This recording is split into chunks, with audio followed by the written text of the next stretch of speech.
Okay, my name's Jeremy. I'm doing videos on all my listings, well, all my big listings. If you've watched my videos, you'll probably hear the same spiel, but just these videos, I think they're really helpful. Some people figure them out, some people don't. YouTube's a little funny when it comes to eBay stuff, but I think they're helpful. It gives you kind of a bird's eye view, kind of like if you were here in person. I'm going to put all the specs on this motor because we have these as stock numbers. In our computers, and it gives me like exactly what it was pulled out of, and all that stuff will be in the ad. All right, so they're already banded, they're ready to ship. Shipping's all listed in there. We shipped a lot of engines. Actually, we shipped about 12 out last week. So my Jeep motors, I typically do cores on.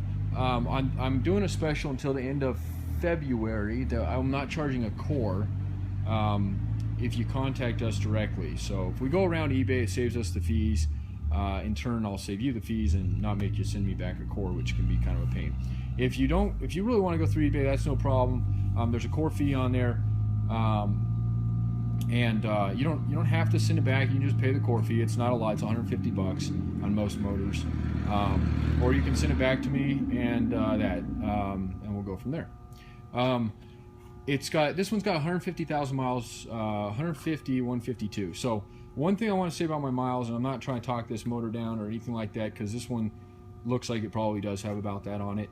But a lot of these, they're exceptionally clean, and some of these, we have one sitting out there that's got like 300K, and I can tell you just by looking at the motor that it was either replaced or rebuilt, but this isn't one of them. I think that's a fair thing to say, because so many people do replace motors over the years on them. But this one, the good news is this one did run and drive very well, actually.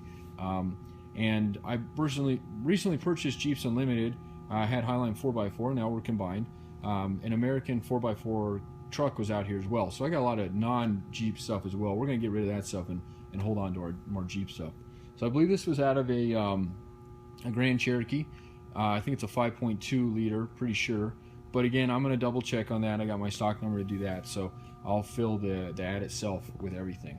It's in good shape. There was no like, I mean, obviously it's been sitting, so oil leaks, it's hard to tell, but you can usually tell if there's been an oil leak previously because of buildup and stuff. There's definitely some grime and stuff on it, so it might have a little bit of a leak here and there, but the overall areas that they would leak, which is like the valve cover areas and stuff, those are all dry.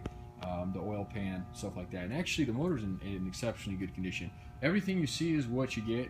I'm not going to take off anything else. If there's a bracket or something on this that you want, I probably have one on the shelf. We do sell our brackets. Normally we strip these down just to a block basically, and then sell everything else off. But on these ones we have a few of them, so we'll sell them like this. I think it's an important note to note on this one, and I'm not positive, again I'll verify this, but I believe this is the EGR on it. We have two more of these that don't have this, so I'm pretty sure that's what this guy is. And if I'm not mistaken, from my experience here, these when they don't have them should have a plate here, but I'll double check on that. That runs to the exhaust there. If you're looking for an EGR one, I believe this one is it, but definitely call me and confirm that with me. The number here at the shop is 303-666-9020. Here soon enough you can actually text that number as well, but right now it's not working quite yet, but here in a couple days we should have that up and going. And my guys up here are really awesome. So basically these are going to be stored inside. You can see the new racking we just put up. They were always stored inside. They were stored in this mess, which I'm going to be going through. This place is going to look spotless by the time I'm done with it, but I've had it for about 3 months, and it's I got about 15,000 parts to go through, so a lot of parts, a lot of man hours, and as a one-man shop and a low budget, it's not the easiest thing to get done. So again, if you have any questions or comments, definitely give us a shout, and if not, I appreciate you taking the time and watching our video.